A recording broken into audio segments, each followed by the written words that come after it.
राजस्थान लोक सेवा आयोग द्वारा आयोजित असिस्टेंट प्रोफेसर की जो वैकेंसी है उसमें जो अनिवार्य प्रश्न पत्र है सामान्य अध्ययन का उसका बहुत ही महत्वपूर्ण रोल होगा। और कारण क्या विषय पर लगभग सबकी पकड़ है और ये विषय यानी कि अनिवार्य प्रश्न पत्र निर्णायक भूमिका निभा सकता है। तो सवाल है कि इसकी तैयारी कैसे करें। दोस्तों सबसे पहले तो ज़रूरी है, ये कोई छोटा एग्ज़ाम नहीं है, तो इसकी मान करके चलिए पिछले सालों के पेपर भी देख लिए। जो सवाल पूछे जाते हैं उनकी प्रकृति बहुत ही स्तरीय प्रकृति है। और स्तरीय प्रकृति कुछ सवालों के अगर मान भी लें कि नहीं है तो भी मोटा मोटी जो सवाल पूछे गए हैं जो आपके सिलेक्शन में निर्णायक रोल निभाएंगे। कुछ सवाल ऐसे होते हैं जो सबको आते हैं तो उनका कोई रोल ही नहीं, बाकी ऐसे सवाल जो बहुत कम लोगों को आते हैं और अंतिम चयन के अंदर वही भूमिका निभाते हैं। तो इसके लिए ज़रूरी क्या है? तो इसके लिए ज़रूरी है कि आप स्तरीय पुस्तकें पढ़ें। दोस्तों राजस्थान की अर्थव्यवस्था के लिए लक्ष्मीनारायण नाथूराम का एक एक तथ्य आपको याद होना चाहिए, चाहे उद्योग से संबंधित हो, चाहे अर्थव्यवस्था की विशेषताओं से संबंधित हो, गरीबी बेकारी निवारण की योजनाओं से संबंधित हो, कृषि से संबंधित हो, कोई भी तथ्य हो। लक्ष्मीनारायण नाथूराम का में जो दे रखा है, लक्ष्मीनारायण नाथूराम का बड़ी किताब है, आप उसके शॉर्ट के अंदर 50 पेज के अंदर नोट्स बनाइए। इसी तरीके से राजस्थान की आर्थिक समीक्षा है, तो राजस्थान की आर्थिक समीक्षा के कम से कम 500-700 ऐसे तथ्य हैं जो अति महत्वपूर्ण है। आप आर्थिक समीक्षा को मुश्किल से 10 पेज के अंदर नोट्स बना करके कर लीजिए। महत्वपूर्ण तथ्य, 1 रुपया आता है, कहाँ से आता है, कहाँ जाता है, राजस्थान में जीडीपी में कृषि का क्या योगदान है, उद्योग का क्या योगदान है, प्रमुख जो फ्लैगशिप योजनाएं जो अभी चलाई जा रही है उनकी क्या स्थिति है, शिक्षा, साक्षरता, जनगणना, पोषण, इसमें राजस्थान की स्थिति कैसी है, मानव विकास रिपोर्ट की दृष्टि से राजस्थान की जो स्थिति है वो स्थिति कैसी है, कृषि से संबंधित नवीनतम आंकड़े, उद्योग, व्यापार, वाणिज्य, ऊर्जा के लिए सरकार के द्वारा चलाई जा रही महत्वपूर्ण योजनाएं कौन सी है, आर्थिक दृष्टि से कोई घटना, कोई जगह जो बहुत ज़्यादा चर्चा के अंदर रही वो चीज़ें आपको पता होनी चाहिए। सरकार ने कोई इंडेक्स जो जारी किया हो केंद्र सरकार में, उसमें राजस्थान की कैसी क्या स्थिति है। तो इस तरीके से राजस्थान के कृषि, उद्योग, व्यापार, वाणिज्य, महिला विकास, बाल विकास, पोषण से संबंधित जो अति महत्वपूर्ण तथ्य है आप अपनी डायरी के अंदर नोट कर लीजिए, ताकि आर्थिक समीक्षा भी आपको बार बार नहीं पढ़नी पड़े। और आर्थिक समीक्षा को बहुत अच्छे तरीके से तैयार कीजिए, क्योंकि ये जो गाइडें हैं, देखो मान के चलिए पिछले सालों के पेपर भी देख लीजिए, जो कचरा गाइड है उनसे सवाल नहीं पूछने हैं। और राजस्थान लोक सेवा आयोग द्वारा ट्रेंड चेंज हो चुका है, जो भी सवाल पूछे जा रहे हैं स्तरीय पुस्तकों से पूछे जा रहे हैं। तो राजस्थान की आर्थिक समीक्षा आपको करनी ही करनी है। हो गई अर्थव्यवस्था की बात। राजस्थान का भूगोल के लिए आप एच.एम. सक्सेना पढ़िए, बहुत अच्छी किताब है। एच.एम. सक्सेना पे जब आपकी पकड़ बन जाए तो आप राजस्थान का भूगोल डॉक्टर भल्ला सर द्वारा लिखिए, वो भी अच्छी और प्रामाणिक स्तरीय पुस्तक है, क्योंकि भल्ला सर खुद भूगोल के कॉलेज लेक्चर रह चुके हैं, तो अच्छी प्रामाणिक पुस्तक है, वो पढ़िए। और भूगोल के अंदर चाहे राजस्थान का भूगोल आप करो तो सारा का सारा जिला दर्शन आपको अच्छे तरीके से होना चाहिए। और आपके कमरे में टेबल के पास में मैप होना चाहिए। जब भी समय मिले रोज़ राजस्थान का जो मैप है उसके लिए आप 5 मिनट का समय निकालो। और फिर जब थ्योरी पूरी की पूरी आप पढ़ लो तो उसके बाद में एक MCQ क्वेश्चन बैंक जो है वो आपके पास में होना चाहिए। और पिछले सालों के जो पेपर है ना, चाहे RS के हो चाहे SI के हो, जितने भी पेपर हैं उन पेपर में पूछे गए सवालों को आप अच्छे तरीके से करो, क्योंकि RPC के अंदर अन्य लोक सेवा आयोग की तरह सवाल बहुत ज़्यादा रिपीट होते हैं। तो ये बात होगी राजस्थान के भूगोल की। अब बात करते हैं राजस्थान के इतिहास की। तो राजस्थान के इतिहास के लिए दोस्तों राजस्थान बोर्ड की पुस्तकें पढ़िए, है ना। और इसके अलावा हुकुमचंद जैन सर है, जयपुर से प्रकाशित किताब है, वो भी बहुत ही स्तरीय पुस्तक है।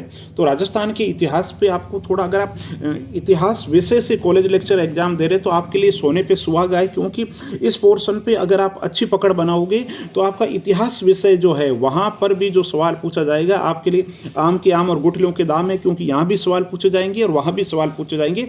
तो राजस्थान का इतिहास आपको बहुत अच्छे तरीके से करने की ज़रूरत है। और राजस्थान के इतिहास के लिए जैसे मैंने बताया, राजस्थान बोर्ड की पुस्तक हो गई या लक्ष्य गाइड हो गई, उसमें से मटेरियल तैयार कर सकते हैं। लेकिन दोबारा उन किताबों को मत पढ़ो। एक बार आपने बना लिया कि राजस्थान के स्वतंत्रता सेनानी, सबसे पहले लिस्ट बनाओ, ये राजस्थान के स्वतंत्रता सेनानी है, ये इन्होंने संस्था की स्थापना की, ये इन्होंने पत्रिका निकाली, ये इनका उपनाम है, ये इनका प्रमुख योगदान है। तो राजस्थान के इतिहास के लिए लिस्ट बनाइए। राजस्थान के सिक्के हैं तो उसकी लिस्ट बना लीजिए कि साहब ये सिक्के जयपुर के, ये जोधपुर के, ये कोटा के सिक्के। प्रमुख अभिलेख है तो अभिलेख जो है उनमें भी बना लीजिए कि साहब ये अभिलेख है, ठीक है, संबंधित महत्वपूर्ण तथ्य। अभिलेख से कौन सी जगह से संबंधित है, किस राजा से संबंधित है। तो इस तरीके से तैयारी करो, बार बार किताब मत पढ़ो, जो पढ़ना है। जैसे आज आप राजस्थान का एकीकरण कर रहे हो तो एक किताब, दो किताब जो भी रखनी उसको शॉर्ट में नोट्स बना लीजिए, फिर वापस उन नोट्स के सहारे उनका रिवीजन ही आपको करना है। बुक्स जो है वो बार बार नहीं पढ़नी। कारण क्या दोस्तों, जब हम किताब पढ़ते हैं ना उसमें अनावश्यक विस्तार होता है। जैसे राजस्थान का एकीकरण आप पढ़ रहे हो तो उसके अंदर शुरुआत में भूमिका होगी, राजस्थान के अंतर्गत ये है, प्रजामंडल की भूमिका रही, एकीकरण के समय ये रहा। तो शुरुआत के अंदर 1 पेज 2 पेज अनावश्यक भूमिका विस्तार होता है। तो वो आपके प्रारंभिक परीक्षा में या किसी एग्जाम में जहाँ तथ्य पूछे जाते हैं, एमसीक्यू क्वेश्चन होते हैं, वहाँ पे उनका रोल होता नहीं है। जैसे प्रजामंडल आप पढ़ रहे हैं तो प्रजामंडल के अंदर जैसे आप मान लो जयपुर प्रजामंडल पढ़ रहे हैं तो जयपुर प्रजामंडल काम की चीज़ तो ये भी कपूरचंद जी पाटनी हो गई, आज़ाद हिंद मोर्चा हो गया, बाबा रामचंद्र हो गए और जेंटलमैन एग्रीमेंट हो गए। तो ये चीज़ें हैं। अब आप किताब में पढ़ोगे ना तो उसमें 2 पेज के अंदर जयपुर प्रजामंडल दे रखा है, तो आप दोबारा किताब को ना पढ़े, मेरे ऐसा मानना है। जो महत्वपूर्ण तथ्य है एक बार आप उस किताब नोट्स के अंदर आप उसमें नोट्स कर लीजिए। तो ये हो गई इतिहास की बात। अब बात करें कला और संस्कृति। दोस्तों, कला और संस्कृति के लिए सोजस मासिक पत्रिका बहुत अच्छी पत्रिका है। और इसके अलावा जय सिंह नीरज रामबाण औषधि बहुत ही अच्छी किताब है, उसको आप शॉर्ट के अंदर कर लीजिए। कला संस्कृति के अंदर चित्रकला, मूर्ति कला, स्थापत्य कला, नृत्य कला, जितनी भी कलाएं हैं उनको आप एक जगह कर लीजिए।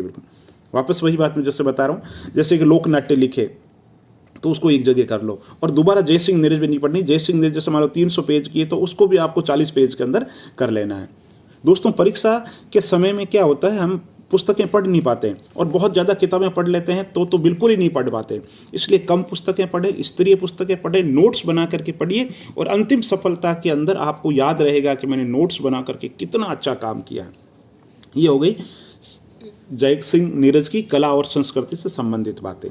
तो इतिहास की बात हो गई, भूगोल की बात हो गई। और राज्य व्यवस्था की बात करें, राजनीतिक और प्रशासनिक व्यवस्था के लिए दोस्तों, अगर आप लोक प्रशासन या राजनीति विज्ञान विषय से कॉलेज लेक्चर में बैठ रहे हो तो आपके लिए कोई टेक्स्ट बुक जैसे सुरेंद्र कटारिया के राज्य प्रशासन पढ़नी चाहिए, जिसमें से जो चैप्टर आपके काम के लगे, राज्य कार्यपालिका, मुख्य सचिव है ना, वो पढ़ लीजिए। और अगर आप ये सब्जेक्ट नहीं है तो आप अच्छी सी कोई पुस्तक जो राज्य प्रशासनिक व्यवस्था की हो, गाइड हो, उसमें से शॉर्ट के अंदर नोट्स बना लीजिए। पिछले सालों के पेपर उसमें से जरूर देखिए। और प्रशासनिक व्यवस्था में मुख्य सचिव के काम हो गए, कलेक्टर के काम है, ये बहुत अच्छे तरीके से एक बार पढ़ लो। और फैक्चुअल जो चीज़ है वो आप डायरी के अंदर नोट कर लो। इसको राजनीतिक व्यवस्था और प्रशासनिक व्यवस्था में इतना बहुत ज़्यादा पूछे जाने लायक है नहीं, लेकिन जो फैक्चुअल चीज़ें हैं उनको आप डायरी में नोट कर लो ताकि आपके लिए आसानी से रिविजन हो सके। अब बात करें राजस्थान के समसामयिक मुद्दों की, तो समसामयिक मुद्दों के लिए आप राजस्थान पत्रिका तो पढ़ते ही हो, लेकिन अच्छी सी कोई स्तरीय पत्रिका, जैसे राजस्थान के अंदर कोई राजस्थान के समसामयिक मुद्दों पे कोई विशेष मैगजीन छपती नहीं, मूमल और क्रोनोलॉजी 2 ही छपती है। फिर भी आप क्या कर सकते हैं कि गूगल पे सर्च कर सकते हैं राजस्थान करंट अफेयर्स 2020 2021, तो वहाँ पे आप पढ़ोगे तो बहुत कचरा दे रखा है और अपडेट भी नहीं है। तो आप लेटेस्ट जो चीज़ें हैं ना उनको नोट कर लीजिए कि जैसे मान लो लोकायुक्त है, लोकायुक्त बहुत पुराने दे रखा है। वित्त आयोग का अध्यक्ष मैं देख रहा था प्रद्युमन सिंह जो है, जबकि ज़्यादातर दूसरे दे रहे हैं। तो आप तो लेटेस्ट हेडिंग डाल करके है ना, और जिसके अंदर 2021 हो, इस तरीके से देख लीजिए। यूट्यूब पे चैनल पे देख सकते हैं। फिर उनको भी नोट क्या करना, देखो 10 सवाल जो है ना मैं बता दूं, महत्वपूर्ण व्यक्तित्व, महत्वपूर्ण स्थान, महत्वपूर्ण योजनाएं, महत्वपूर्ण जो पुरस्कार है। इसके अलावा आर्थिक समीक्षा की मैं बात कर ही चुका हूँ, जहाँ पे ज़्यादातर सवाल अर्थव्यवस्था से संबंधित पूछे जाएंगे। तो महत्वपूर्ण जो योजना, महत्वपूर्ण व्यक्तित्व, कोई कमेटी, आयोग, राजस्थान सरकार का बजट, और बहुत अच्छे तरीके से आपको आना चाहिए। पद्मश्री किसे मिला राजस्थान के अंदर, राजस्थान के अवार्ड्स जो है, संगीत नाटक अकादमी के अवार्ड, साहित्य अकादमी के जो अवार्ड हैं वो अच्छे तरीके से आपको तैयार होना चाहिए। तो कहने का जो लब्बो लुआब है कि राजस्थान कॉलेज लेक्चर के एग्जाम के लिए